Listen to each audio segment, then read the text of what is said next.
శ్రీ మహాగణాధిపతయే నమః. శ్రీమాత్రే నమః. మాచిరాజ్ భక్తి ఛానల్ ప్రేక్షకులందరికీ నమస్కారం.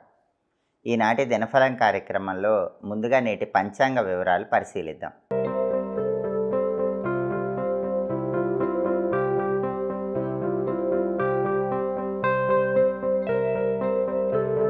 ఏప్రిల్ 19 శనివారం దినఫలాన్ని పరిశీలిస్తే షష్ఠి తిథి సాయంకాలం 6 గంటల 18 నిమిషాల వరకు ఉంది. ఆ తర్వాత సప్తమి తిథి వచ్చింది. నక్షత్రం మూలా నక్షత్రం ఉదయం 10 గంటల 18 నిమిషాల వరకు ఉంది. ఆ తర్వాత పూర్వాషాఢ నక్షత్రం వచ్చింది. శనివారం మూలా నక్షత్రంతో కలిసి వస్తే గదాయోగం ఉంటుంది. ఈ గదాయోగం చెడు ఫలితాలను కలిగింపజేస్తుంది.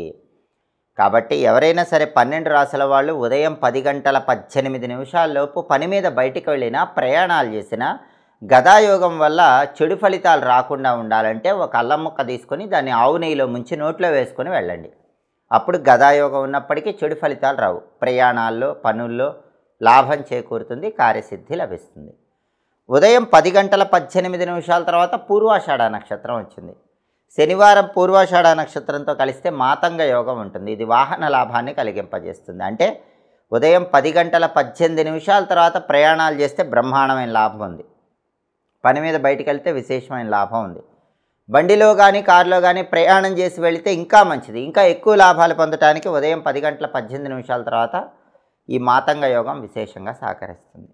అలాగే రాశిచక్రం చాట్లో గ్రహాల స్టేటస్ తీసుకుంటే శనివారానికి అధిపతి అయిన శని మీనంలో, గురువింట్లో ఉన్నాడు. దీనివల్ల 12 రాసుల వాళ్ళు కష్టపడి పనిచేస్తే కష్టానికి తగిన ఫలితం పొందడంతో పాటుగా ధనలాభం కలిగే సూచనలు కూడా ఎక్కువగా ఉన్నాయి.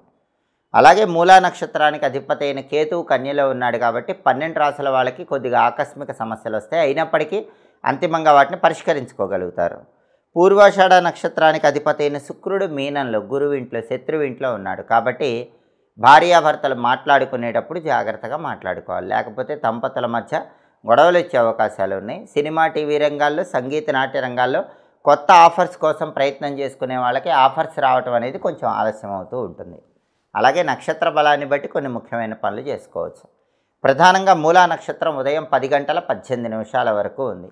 ఈ మూలా నక్షత్రం ఉన్న సమయంలో నామకరణం, సీమంతం కార్యక్రమాలు చేసుకోవచ్చు. కొత్త విద్యలు నేర్చుకోవటానికి మూలా నక్షత్రం మంచిది. బంగారము, రత్నాలు కొనుగోలు చేయడానికి మూలా నక్షత్రం మంచిది. అయితే శనివారం కాబట్టి బంగారం కొనకూడదు. బాగా ఎమర్జెన్సీ ఉంటే మూలా ఉంది కాబట్టి కొనండి. కానీ సాధ్యమైనంత వరకు శనివారం బంగారం కొనకూడదు. అలాగే అరటి, పనస లాంటి చెట్లు నాటడానికి చాలా మంచిది. అంటే గ్రహదోషాలు ఉన్నవాళ్ళు ఆ గ్రహదోషాల నుంచి తొందరగా బయటపడటానికి అరటి చెట్టు కానీ, పనస చెట్టు కానీ నాటడానికి మూలా నక్షత్రం చాలా మంచిది. అలాగే మంత్ర విద్యలు గురువుల దగ్గర నేర్చుకోవటానికి కూడా మూలా నక్షత్రం చాలా మంచిది. మామూలుగా అయితే మూలా నక్షత్రంలో బోరింగ్ వేసుకోవటానికి మంచిది. శనివారం బోరింగ్ వేయకూడదు. బాగా ఎమర్జెన్సీ ఉంటే మూలా ఉంది కాబట్టి వేసుకోవచ్చు. తీర్థయాత్రలు చేయటానికి మూలా నక్షత్రం మంచిది. శత్రువులను సమూలంగా నిర్మూలింపజేయటానికి చేసే ప్రయత్నాలకు కూడా మూలా నక్షత్రం మంచిది. అలాగే ఎదుటి వాళ్ళతో తగాదాలు ఉంటే ఆ తగాదాలు రాజీ కుదుర్చుకోవటానికి, గొడవలు సెటిల్ చేసుకోవటానికి చేసే ప్రయత్నాలకు మూలా నక్షత్రం మంచిది. మూలా నక్షత్రం ఉదయం 10 గంటల 18 నిమిషాల వరకు ఉంది కాబట్టి ఈ పనులన్నీ చేసుకోవచ్చు. ఉదయం 10 గంటల 18 నిమిషాల తర్వాత పూర్వాషాఢ నక్షత్రం వచ్చింది. ఈ పూర్వాషాఢ నక్షత్రం ఉన్న సమయంలో మ్యాథమెటిక్స్ రిలేటెడ్ కోర్సులు నేర్చుకోవటానికి అనుకూలం. అలాగే వ్యవసాయ సంబంధ పనులు, అగ్రికల్చర్ రిలేటెడ్ వర్క్స్ చేసుకోవడానికి కూడా పూర్వాషాఢ నక్షత్రం మంచిది. అలాగే అప్పులు తీర్చడానికి పూర్వాషాఢ మంచిది. ఉదయం 10-18 తర్వాత పూర్వాషాఢ వచ్చింది కాబట్టి అప్పులు తీరిస్తే మంచిది. అలాగే కపట ఉపాయాలు పన్నటానికి పూర్వాషాఢ మంచిది. ఒక్కొక్కసారి కపట ఉపాయాలని ఉంటాయి, ఎదుటి వాళ్ళని దెబ్బకొట్టే ఉపాయాలు, అలాంటివి పన్నటానికి, విజయం సాధించడానికి పూర్వాషాఢ మంచిది. ఒక్కొక్కసారి ఎదుటి వాళ్ళని మోసం చేసైనా సరే మనం విజయం సాధించాల్సిన పరిస్థితులు వస్తాయి. అంటే మంచి కోసం అలా చేయాల్సి వస్తుంది. కాబట్టి ఎదుటి వాళ్ళను మోసం చేసైనా సరే వాళ్ళ మీద విజయం సాధించడానికి చేసే ప్రయత్నాలకు పూర్వాషాఢ నక్షత్రం మంచిది. ఉదయం 10 గంటల 18 నిమిషాల తర్వాత పూర్వాషాఢ నక్షత్ర బలాన్ని బట్టి ఈ పనులు చేసుకోవచ్చు. ఇలా నక్షత్ర బలాన్ని బట్టి ప్రత్యేకమైన పనులు చేసుకుంటే 12 రాసుల వాళ్ళకి అదృష్టం కలిసి వస్తుంది. అదేవిధంగా ఈనాటి దినఫలం కార్యక్రమంలో 12 రాశుల వాళ్ళ రాశి ఫలితాలు ఏ విధంగా ఉన్నాయో ఇప్పుడు మనం పరిశీలిద్దాం. ముందుగా మేషరాశి. మేషరాశి వాళ్ళకి ఈరోజు వృత్తిపరంగా విశేషమైన లాభాలు చేకూరే సూచనలు ఉన్నాయి. ఉద్యోగ రంగంలో ఉన్న, వ్యాపార రంగంలో ఉన్న మీ వృత్తిపరంగా ఎక్కువ లాభాలు పొందగలుగుతారు. అధికారులను కలుసుకుంటారు. అధికారులతో కలిసి కీలకమైన చర్చలు చేసి మంచి లాభాలు మేషరాశి వాళ్ళు పొందగలుగుతారు. అంటే ఆఫీసుల్లో మీ బాస్తో ఇంపార్టెంట్ డిస్కషన్స్ చేసి ఆ డిస్కషన్స్ వల్ల లాభాలు పొందే యోగం మేషరాశి వాళ్ళకు ఉంది. తదుపరి వృషభ రాశి.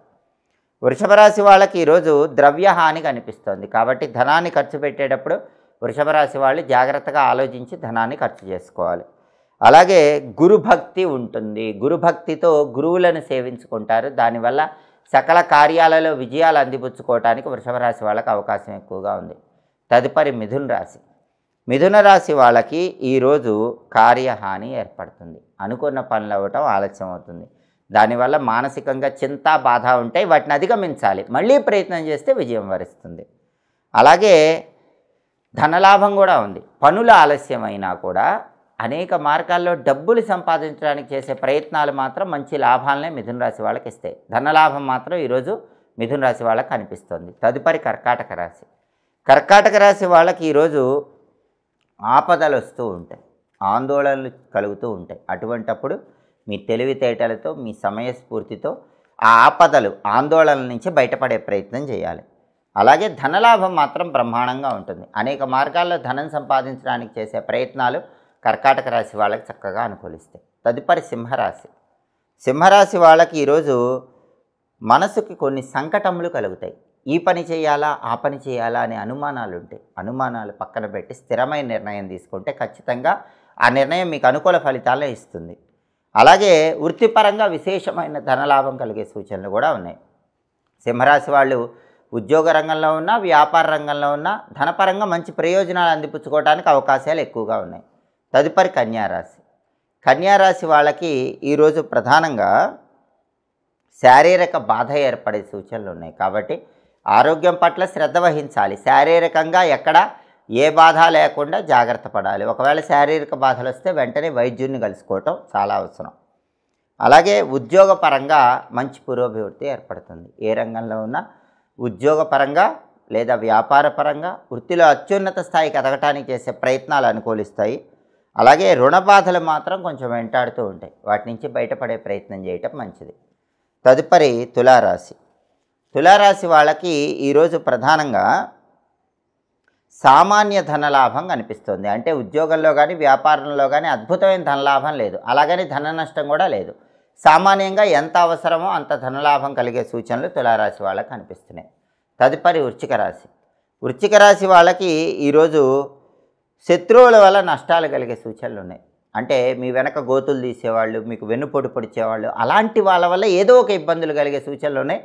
అవి రాకుండా వెల్లుల్లిపై రెబ్బ దగ్గర పెట్టుకొని వెళ్ళండి. అప్పుడు శత్రువుల వల్ల ఎలాంటి ఇబ్బందులు ఉండవు.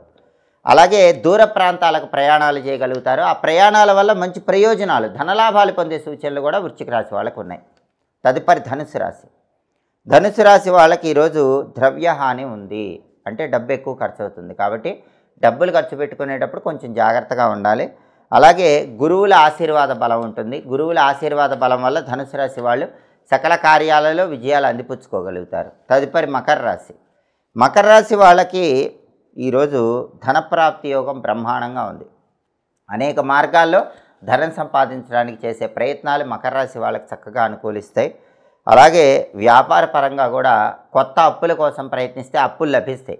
అంటే వ్యాపారంలో పెద్ద ఇన్వెస్ట్మెంట్ చేయాలి అన్న ఆలోచన ఉన్నవాళ్ళు ఆ ఇన్వెస్ట్మెంట్ కోసం అప్పు చేయాలనుకుంటే ఆ అప్పు లభించే సూచనలు మకర రాశి వాళ్ళకి ఎక్కువగా కనిపిస్తున్నాయి. తదుపరి కుంభరాశి. కుంభరాశి వాళ్ళకి ఈరోజు ప్రధానంగా ఏ పని ప్రారంభించినా సరే ఆ పనిలో శత్రుబాధలు ఎక్కువగా ఉంటాయి. ఈ శత్రుబాధల నుంచి బయటపడే ప్రయత్నం చేయాలి. శత్రువులను సైతం మిత్రులుగా మార్చుకునే ప్రయత్నం చేయటం కుంభరాశి వాళ్ళకి చాలా అవసరం. అలాగే కుంభరాశి వాళ్ళకి ఈరోజు రాజభయం ఉంటుంది. అంటే పనిచేసే చోట పై అధికారుల దండనకు గురవుతామేమో అన్న భయం అనేది కుంభరాశి వాళ్ళని వెంటాడుతూ ఉంటుంది. ఆ భయాన్ని పక్కన పెట్టండి. రాజదండన ఏది ఉండదు. పై అధికారులు మిమ్మల్ని ఇబ్బంది పెట్టారు. అలాగే చోర భయం ఉంది. విలువైన వస్తువులు, విలువైన ఆభరణాల భద్రత పట్ల ప్రత్యేకమైన జాగ్రత్త కుంభరాశి వాళ్ళు వహించాలి. తదుపరి మీనరాశి. మీనరాశి వాళ్ళకి ఈరోజు వ్యాపార రంగంలో ఉన్న వాళ్ళకి సామాన్యమైనటువంటి ధనప్రాప్తి యోగం ఉంది. అంటే మీనరాశి వాళ్ళు ఎవరైనా సరే వ్యాపారంలో అత్యుత్తమ స్థాయిలో ఉండరు, అలాగని అధోగతిలో కూడా ఉండరు. సామాన్యంగా వ్యాపారం అనేది సాగుతూ ఉంటుంది. పెద్దగా నష్టాలు లేకుండా మామూలుగా వ్యాపారం అనేది సాగిపోతూ ఉంటుంది. అలాగే ధనలాభం కూడా అంత అద్భుతంగా ఉండదు, అలానే తక్కువ ఉండదు, సామాన్యమైన ధనలాభం ఉంటుంది. అలాగే మీనరాశి వాళ్ళకి అనారోగ్య భావనలు వెంటాడుతూ ఉంటాయి కాబట్టి వేళకు ఆహారం తీసుకోవటం, సరైన సమయానికి నిద్రించటం మంచిది. 12 రాశుల వాళ్ళు అనుకున్న పనులు అనుకున్నట్లు దిగ్విజయంగా పూర్తి కావాలంటే శనివారం కాబట్టి శ్రీ రామదూతాయ హనుమతే నమః ఈ మంత్రం 21 సార్లు చదువుకొని పని మీద బయటకు వెళ్ళాలి. శ్రీ రామదూతాయ హనుమతే నమః ఈ మంత్రం చదువుకొని వెళితే వృత్తి ఉద్యోగ వ్యాపార రంగాల్లో మంచి పురోభివృద్ధి ఏర్పడుతుంది. అనుకున్న పనులు అనుకున్నట్లు పూర్తి చేసుకోవచ్చు. అలాగే శనివారం కాబట్టి ఉదయం 6 నుంచి 7 మధ్యలో, మధ్యాహ్నం 1 నుంచి 2 మధ్యలో, రాత్రి 8 నుంచి 9 మధ్యలో శనిహోర ఉంటుంది. శనిహోర ఉన్న సమయంలో ఇనుము, స్టీలు సామాన్లు, మినుములు, ఇటుక, కలప, తారు ఈ వ్యాపారాలు ఏవి ప్రారంభించడానికైనా శనిహోరం మంచిది. అలాగే జాయింట్ వ్యాపారాలు ప్రారంభించడానికి కూడా శనిహోరం మంచిది. మిషనరీ సామాగ్రి, యంత్ర పరికరాలకు సంబంధించిన వ్యాపారం ప్రారంభించుకోవడానికి కూడా శనిహోరం మంచిది. అంతేకాకుండా భూములకు సంబంధించి ముఖ్యమైన వ్యవహారాలు నిర్వహించుకోవడానికి శనిహోరం మంచిది. శనిహోరం ఉన్న సమయంలో మీ దగ్గర ఎవరినైనా పనివాళ్ళుగా నియమించుకుంటే మంచిది, లేదా మీరెవరికైనా పని ఇస్తే కూడా మంచిది. హోరాకాలాన్ని బట్టి పనులు చేసుకుంటే విశేషమైన శుభ ఫలితాలు సిద్ధింపజేసుకోవచ్చు. ఇవి ఈనాటి దినఫలం కార్యక్రమంలో ముఖ్యమైన అంశాలు. మళ్ళీ తదుపరి దినఫలం కార్యక్రమంలో తిరిగి కలుసుకుందాం. ప్రతిరోజు 12 రాశుల వాళ్ళ రాశి ఫలితాలు తెలుసుకోవాలంటే మాచిరాజు భక్తి ఛానల్ తప్పకుండా చూడండి. మా వీడియోస్ మీకు నచ్చినట్లయితే మా ఛానల్ని లైక్ చేయండి, కామెంట్ చేయండి. మా ఛానల్ వీడియోస్ 10 మంది మిత్రులకు షేర్ చేయండి. మా ఛానల్ని సబ్స్క్రైబ్ చేసుకోండి. పక్కనున్న బెల్ సింబల్ నొక్కటం మాత్రం మర్చిపోకండి. సర్వే జనాః సుఖినో భవంతు. స్వస్తి.